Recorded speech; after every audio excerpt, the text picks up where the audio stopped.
Art, it'd be fair to say that China's private sector, and we note here that the state sector has now overtaken the private sector again in terms of importance or contribution to the total economy in China. It'd be fair to say that the private sector in China is not in a great place, right? I want to tie this into what's happening with Chinese workers, the workforce, and especially youth, right? The high youth unemployment, we're not north of 20%, but in the high 18s, it's pretty bad now, right?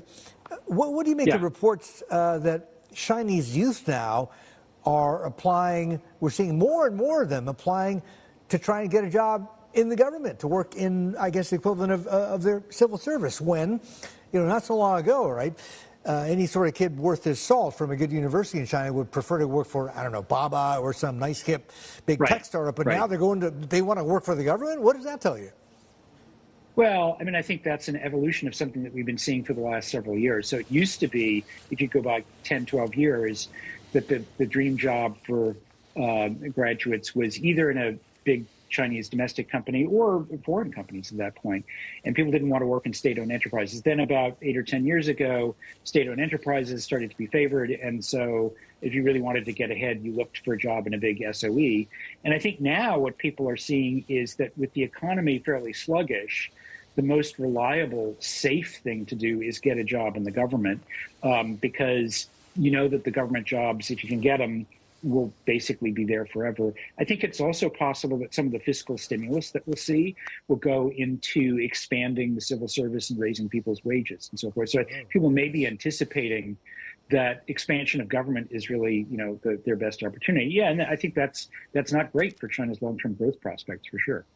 And is it also because, kids who just came out with a university degree, working with the government would be preferable to working on a road crew?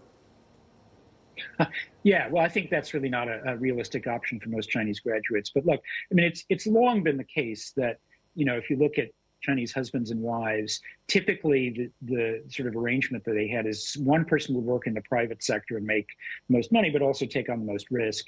And someone else would have a safe job in a state-owned enterprise or government to provide some security. And I think what you're seeing right now is that people in China are really emphasizing the security side of the equation because they just don't see that much dynamism in the economy. So why take the risk of something that's not a public sector job? Arthur, ultimately, 5% headline growth, which Beijing is determined and committed to defend. Is that at risk given the environment, the economic and the macro environment that we are in and the risks? Yeah, I think it's going to be pretty hard for them to maintain that level of growth this year, given they're almost certainly going to face some kind of trade pressure from the United States. They're still facing some difficulties. Now, the latest data have suggested there was a little bit of a pickup in consumer confidence, a little bit of pickup in consumers moving out of the safest assets. We've seen some positive figures in the property sales data. But broadly speaking, you're still in deflationary territory. And that's why I think it's important not to focus on the real number, but focus on the nominal growth, which is still only around 4%. And one of my biggest concerns right now is that the government is not really taking the deflationary impulses in the economy seriously enough. And until they do so, I think it's really hard to see a really significant acceleration in growth.